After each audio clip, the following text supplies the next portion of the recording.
ওম নমো ভগবতে বাসুদেবায়। জয় শ্রীকৃষ্ণ। রাধে রাধে। নমস্কার বন্ধুরা। আজ 27শে এপ্রিল 13ই বৈশাখ সোমবার। আজকের দিনেই সম্পূর্ণ হচ্ছে মোহিনী একাদশী। হিন্দু ধর্মাবলীদের কাছে একাদশী ব্রত পালন একটি অত্যন্ত পবিত্র ও গুরুত্বপূর্ণ আধ্যাত্মিক সাধনা।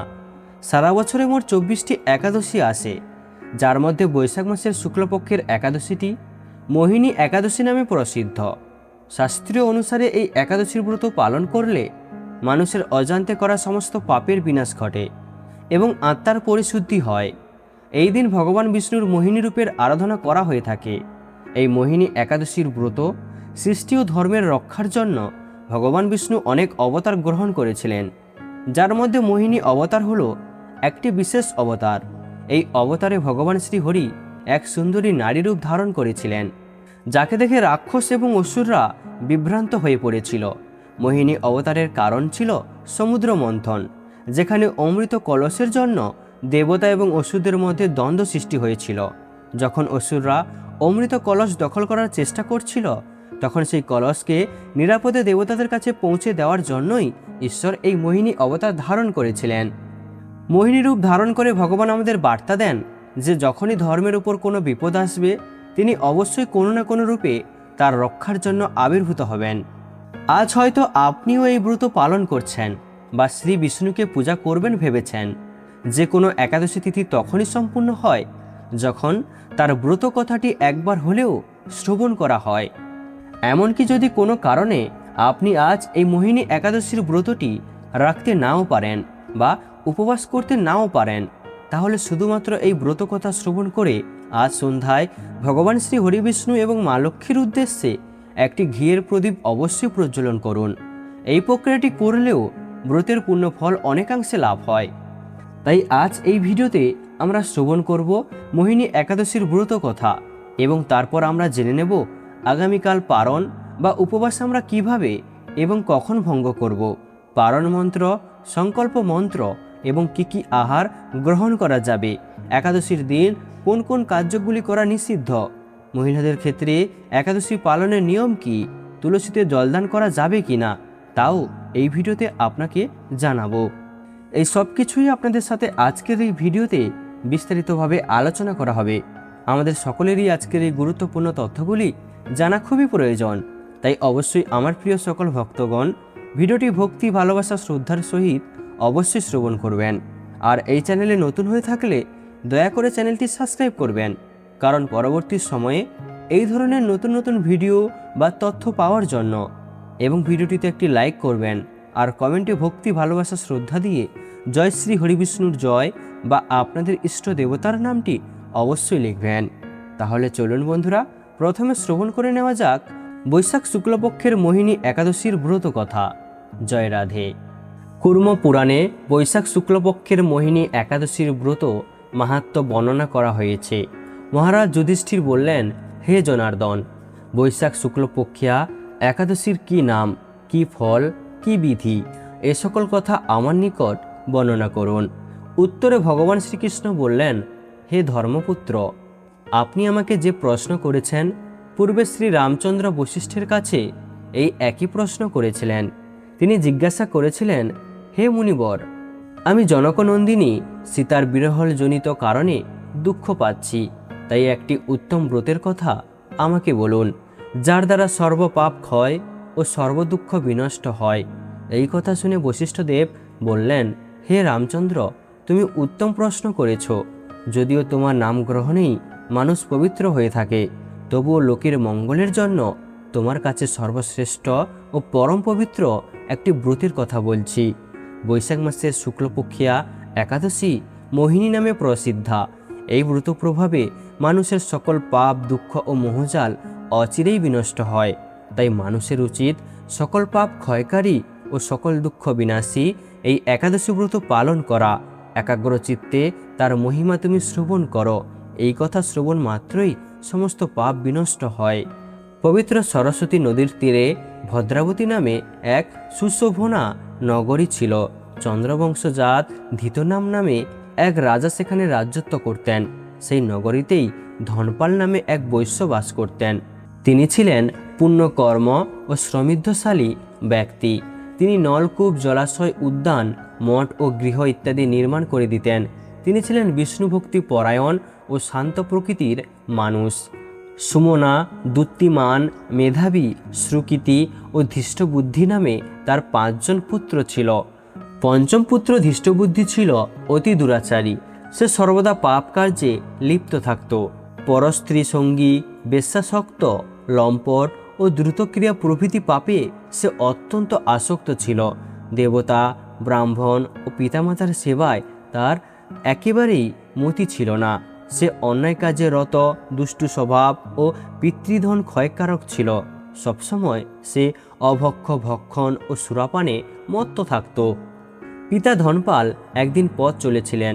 হঠাৎ তিনি দেখতে পেলেন ধৃষ্টবুদ্ধি এক বেশ্যার গলায় হাত রেখে নিঃসংকোচে ঘুরে বেড়াচ্ছেন। তার নির্লজ্জ পুত্রকে এভাবে চৌরাস্তায় ভ্রমণ করতে দেখে তিনি অত্যন্ত মর্মাহত হলেন। এই কুস্বভাব দর্শনে ক্রুদ্ধ হয়ে তিনি তাকে গৃহ থেকে বার করে দিলেন। তার আত্মীয় স্বজনও তাকে পরিত্যাগ করল। সে তখন নিজের অলঙ্কাদির বিক্রি করে জীবন অতিবাহিত করত। কিছুদিন এইভাবে চলাচলের পর অর্থ অভাব দেখা দিল। ধনহীন দেখে সেই বেশ্যাগণও তাকে পরিত্যাগ করল।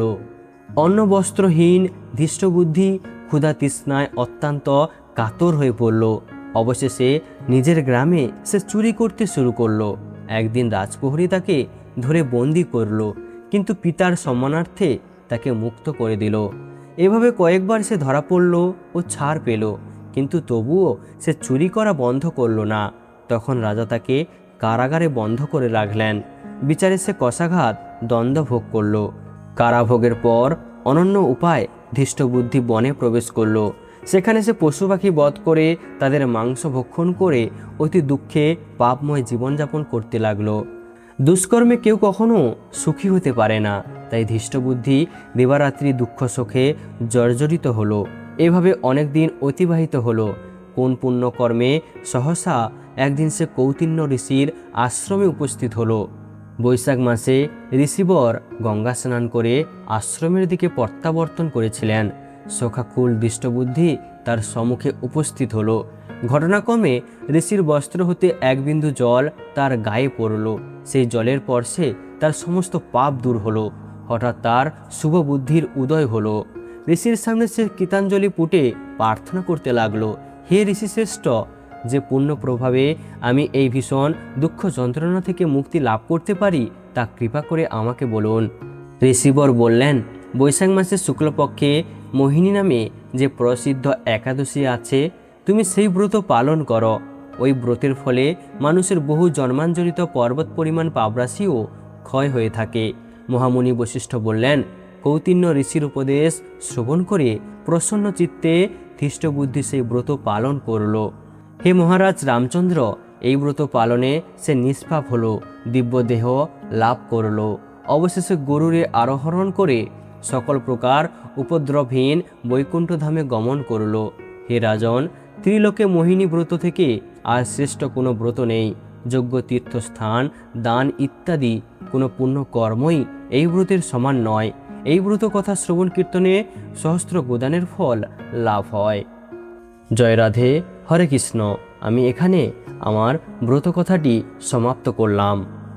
বন্ধুরা, এবার আমরা জেনে নেব আজকের দিনে যারা একাদশীর উপবাস রাখছেন তারা আগামীকাল পারণ ক্রিয়া বা ব্রতভঙ্গ কিভাবে এবং কখন করবেন। পারণ ক্রিয়া সম্পূর্ণ করতে হবে আগামীকাল 14 বৈশাখ 28 এপ্রিল মঙ্গলবার সকাল 9টা 26 মিনিটের মধ্যে। প্রথমে আমরা জেনে নেব একাদশীর ব্রত আমরা কিভাবে পালন করব। একাদশীর দিন খুব ভোরে ঘুম থেকে উঠে স্নান পর্ব সেরে নিন এবং তারপর পরিষ্কার বস্ত্র পরিধান করে ঠাকুর ঘরে গিয়ে একাদশীর সংকল্প গ্রহণ করুন। মনে মনে বলুন, হে ভগবান, আমি একাদশীতে উপবাস থেকে পরের দিন আহার সম্পূর্ণ করব। আমি যাতে এই ব্রত নিষ্ঠার সঙ্গে পালন করতে পারি তার জন্য আপনি আমায় সহায় থাকবেন। সংকল্প মন্ত্রটি এভাবে উচ্চারণ করতে পারেন, একাদশম নিরাহার স্থিতা আহম অপরেহনি ভক্ষম পুণ্ডরীকাক্ষ শরণং মে ভবাচ্যুত। শাস্ত্রমতে একাদশীর আগের দিন একবার আহার করতে হয় এবং আপনার রাত্রিকালীন যে আহার সেটি নিরামিষ হওয়া বাঞ্ছনীয়। যদিও একাদশীর দিন সম্পূর্ণ নিরাহারী হয়ে থাকার বিধান রয়েছে, কিন্তু যদি আপনি অসমর্থন হন তাহলে পঞ্চরবি শস্য বাদ দিয়ে ফলমূল, সবজি এবং অনুকল্প প্রসাদ গ্রহণ করতে পারেন।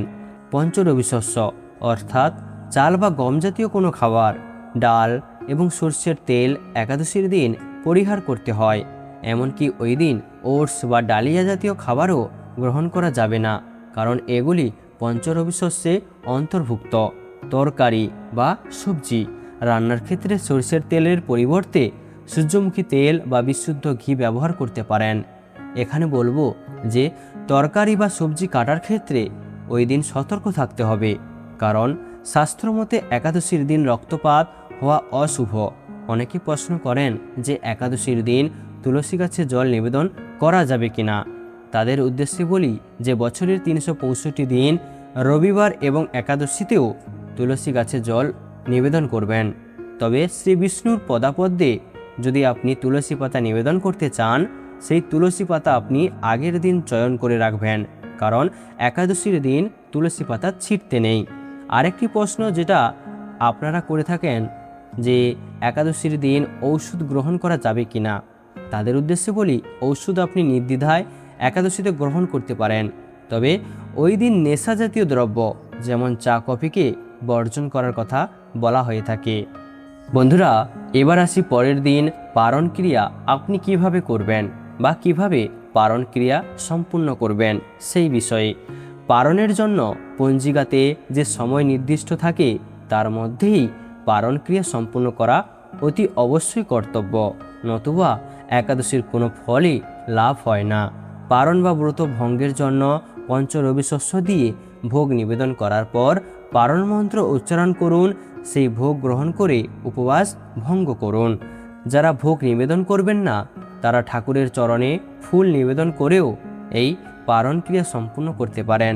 যখন অর্ঘ্য বা ভোগ নিবেদন করবেন তখন পারণ মন্ত্রটি 3 বার উচ্চারণ করতে হয়। পারণ মন্ত্রটি হলো একাদাংশম নিরাহার বতিনানেন কেশব প্রসিদ্ধ সমুখনাথ জ্ঞান দৃষ্টি প্রদ।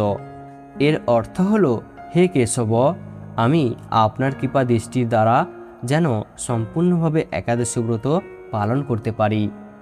তো বন্ধুরা, ভিডিওটি আপনাদের কাছে কেমন লাগলো তা অবশ্যই কমেন্ট করে জানাবেন। ভিডিওটি আজ এই পর্যন্ত। ভিডিওটি দেখে ভালো লাগলে একটি লাইক অবশ্যই করবেন।